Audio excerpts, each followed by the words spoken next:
ನೀವು ಮಂತ್ರಾಲಯಕ್ಕೆ ಬರುವ ಅವಶ್ಯಕತೆ ಇಲ್ಲ, ನಾನೇ ನೀವಿರುವಲ್ಲಿಗೆ ಬಂದು ನೆಲೆಸುತ್ತೇನೆ ಎಂದು ಆಶ್ವಾಸನೆಯನ್ನಿತ್ತರು.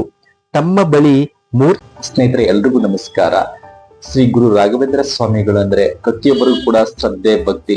ಸೊ ದೇವರನ್ನ ನೆನೆದು ಸ್ಮರಿಸಿ ಆ ದೇವರನ್ನ ಪುಣ್ಯ ಕ್ಷೇತ್ರಕ್ಕೆ ಹೋಗಿ ಒಂದು ದರ್ಶನವನ್ನ ಮಾಡಿ ಬರೋದಕ್ಕೆ ಪ್ರತಿಯೊಬ್ಬರು ಕೂಡ ಹಂಬಲಿಸ್ತಾ ಇರ್ತಾರೆ. ಮಂತ್ರಾಲಯಕ್ಕೆ ಹೋಗಿ ಅಲ್ಲಿ ಬಂದು ದೇವರ ದರ್ಶನವನ್ನ ಪಡೆದು ಆ ದೇವರ ಕೃಪೆಗೆ ಪಾತ್ರರಾಗಿ ಪ್ರತಿಯೊಬ್ಬರು ಬರ್ತಾ ಇರ್ತಾರೆ. ಹಾಗೇನೆ ನಮ್ಮ ಸ್ಥಳಗಳಿರ್ತಕ್ಕಂಥ ಶ್ರೀ ಗುರು ರಾಘವೇಂದ್ರ ಸ್ವಾಮಿಗಳ ಮಠಕ್ಕೆ ತೆರಳಿ ನಮ್ಮ ಏನು ಕಷ್ಟಗಳಿದೆ ಅದನ್ನ ನಿವಾರಣೆ ಮಾಡು ಹಾಗೂ ನಾವು ಅಂದುಕೊಂಡಿದ್ದನ್ನ ನೆರವೇರಿಸು ಅಂತ ಹೇಳಿ ಕೇಳ್ಕೊಂಡು ಬರ್ತೇವೆ. ಹಾಗೇನೆ ನೀವು ಎಲ್ಲಾ ಕಡೆನೂ ಕೂಡ ರಾಘವೇಂದ್ರ ಸ್ವಾಮಿಗಳ ಒಂದು ಮಠಗಳನ್ನ ನೋಡಿದ್ದೀರಾ, ಆದರೆ ಮೂರ್ತಿ ರೂಪದಲ್ಲಿ ಪೂಜೆಯನ್ನ ಮಾಡ್ತಕ್ಕಂಥ ರಾಘವೇಂದ್ರರನ್ನ ನೋಡಿರೋದಿಲ್ಲ. ಅಂತ ಒಂದು ಪುಣ್ಯ ಕ್ಷೇತ್ರವನ್ನ ನಾನು ಇವತ್ತು ನಿಮಗೆ ಪರಿಚಯಿಸ್ತೇನೆ. ದಯವಿಟ್ಟು ವಿಡಿಯೋವನ್ನ ಕೊನೆ ತನಕ ನೋಡಿ. ಶ್ರೀ ಗುರು ರಾಘವೇಂದ್ರ ಸ್ವಾಮಿಗಳು ವಿಗ್ರಹದ ರೂಪದಲ್ಲಿ ನೆಲೆಸಿರುವ ಏಕೈಕ ಕ್ಷೇತ್ರವೇ ಮೈಸೂರಿನ ನಂಜನಗೂಡಿನ ಶ್ರೀ ರಾಘವೇಂದ್ರ ಸ್ವಾಮಿ ಮಠ. ಇಲ್ಲಿರುವ ಶ್ರೀ ರಾಘವೇಂದ್ರ ಸ್ವಾಮಿ ವಿಗ್ರಹವು ಯಾರೋ ಕೆತ್ತಿರುವುದಲ್ಲ, ಬದಲಾಗಿ ಶ್ರೀ ರಾಘವೇಂದ್ರ ಸ್ವಾಮಿಗಳೇ ಸ್ವತಃ ಬಯಸಿ ಕಾವೇರಿ ನದಿ ದಂಡೆಯಲ್ಲಿ ಉದ್ಭವ ಮಾಡಿಸಿದ ದಿವ್ಯ ವಿಗ್ರಹವಿದು. ಈ ಕ್ಷೇತ್ರವನ್ನು ಪ್ರತೀಕಾ ಸನ್ನಿಧಾನ ಎಂದು ಕರೆಯುತ್ತಾರೆ. ಶ್ರೀ ಶುಭ್ನಾನಂದ ತೀರ್ಥರು 1836ರಿಂದ 1861ರವರೆಗೆ ಈ ಮಠದ ಮಠಾಧೀಶರಾಗಿದ್ದರು.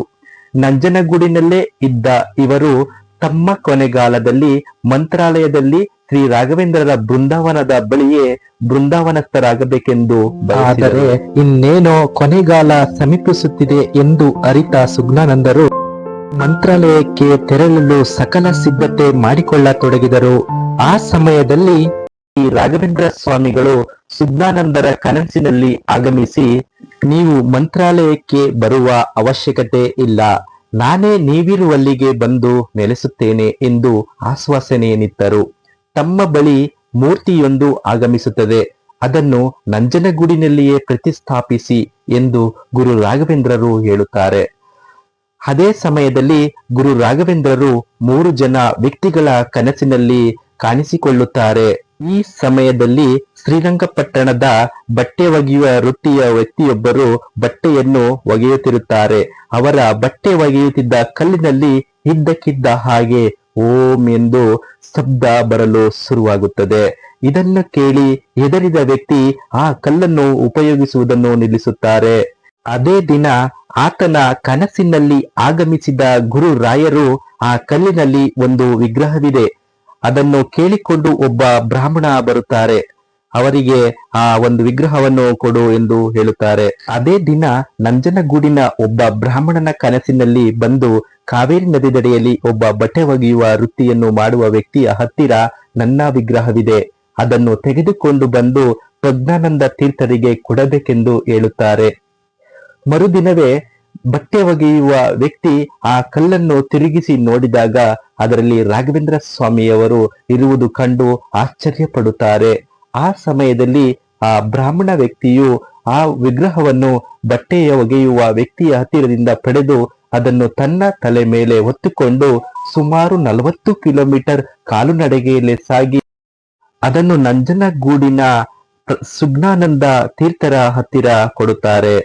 ಅದೇ ಸಮಯದಲ್ಲಿ ಮೈಸೂರಿನ ಮುಮ್ಮಡಿ ಕೃಷ್ಣರಾಜ ಒಡೆಯರವರ ಕನಸಿನಲ್ಲಿ ಆಗಮಿಸಿ ಸುಜ್ಞಾನಂದ ತೀರ್ಥರಿಗೆ ವಿಗ್ರಹವನ್ನು ಪ್ರತಿಷ್ಠಾಪಿಸಲು ಹಾಗೂ ಮಠವನ್ನು ನಿರ್ಮಿಸಲು ಹಣಕಾಸು ಸಹಾಯವನ್ನು ಮಾಡುವಂತೆ ಹೇಳುತ್ತಾರೆ.